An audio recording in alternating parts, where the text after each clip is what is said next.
Question: what is autistic masking? Don't we all mask to a degree? Well, yes, we all mask to a degree. But the reason that autistics are masking and the degree to how it affects them is very different to when I mask. So I would act differently when I'm home alone with my kids, my husband, to then maybe I'm out to dinner with a group of friends, or I'm in a work setting, or I'm going to a school drop-off and pick-up.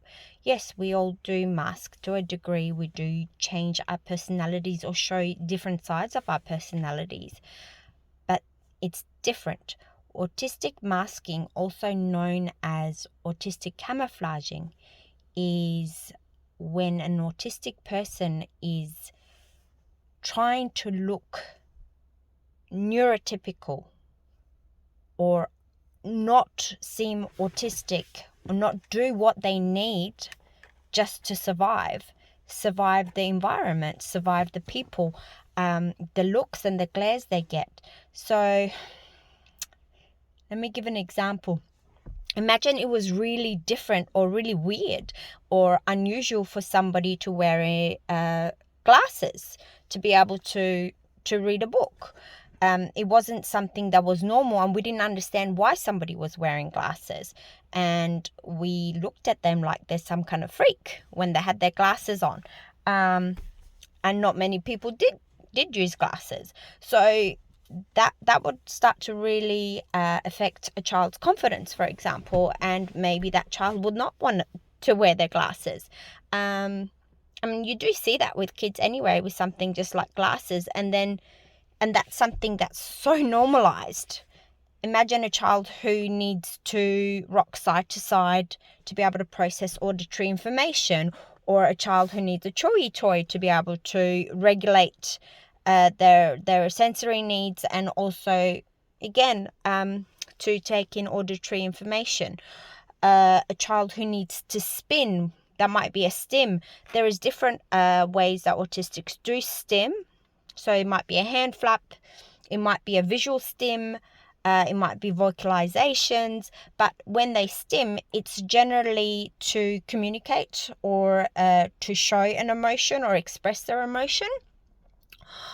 It's also to help them regulate.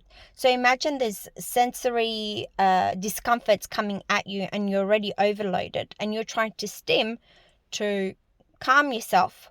But the reaction you get for that is so bad that you actually rather mask it. You rather not do it.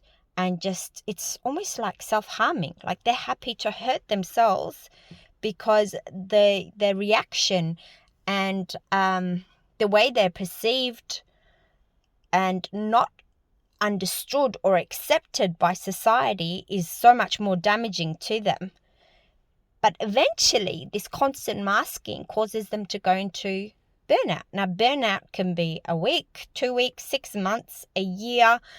Sometimes with kids, we see this as, we used to think it's like a regression. The child's regressing in something. And it's not always a regression. It's burnout. They lose abilities that they didn't have. A child might be in burnout, so they will not be talking for a few hours that day. Their body's gone into complete shutdown, or they might lose the control of their bladder, which they hadn't for like over a year. They might have speech